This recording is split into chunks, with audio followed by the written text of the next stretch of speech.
Case சிலிண்டருக்கு மானியமா 100 ரூபாய் தரேன்னு சொன்னீங்களே, தந்தீங்களா?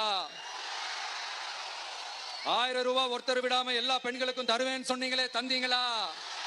நீட்டு தேர்வை ரத்து செய்வோம்னு சொன்னீங்களே, ரத்து செஞ்சீங்களா?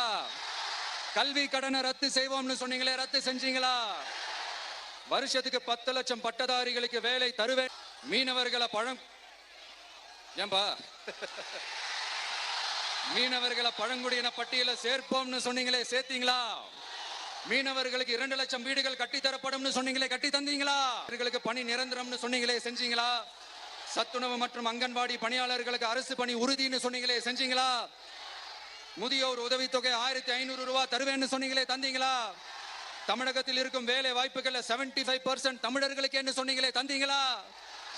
3 லட்சத்தும் மேல் இருக்கிற காலி பணியிடங்கள் நிரப்பப்படும் சொன்னீங்களே, நிரப்புனீங்களா? தூய்மை பணியாளர்கள் பணி ஊதியம், ஓய்வூதியம் போன்ற கோரிக்கைகள் நிறைவேற்றப்படும் சொன்னீங்களே, நிறைவேற்றினீங்களா? இப்படியே நம்ம கேள்வி கேட்டுக்கிட்டே இருக்க வேண்டியதுதான். இவங்க கிட்ட இருந்து எந்த பதிலும் வரப்போறது இல்ல. ஏன்னா இருந்தாதானே. அதனால நான் உங்களை கேட்கிறேன், செய்வோம் செய்வோம் செய்வோம் செய்வோம்னு சொன்னாங்களே, செஞ்சாங்களா? சத்தமா சத்தமா? மை டியர், வேணாம் வேணாம் வேணாம்.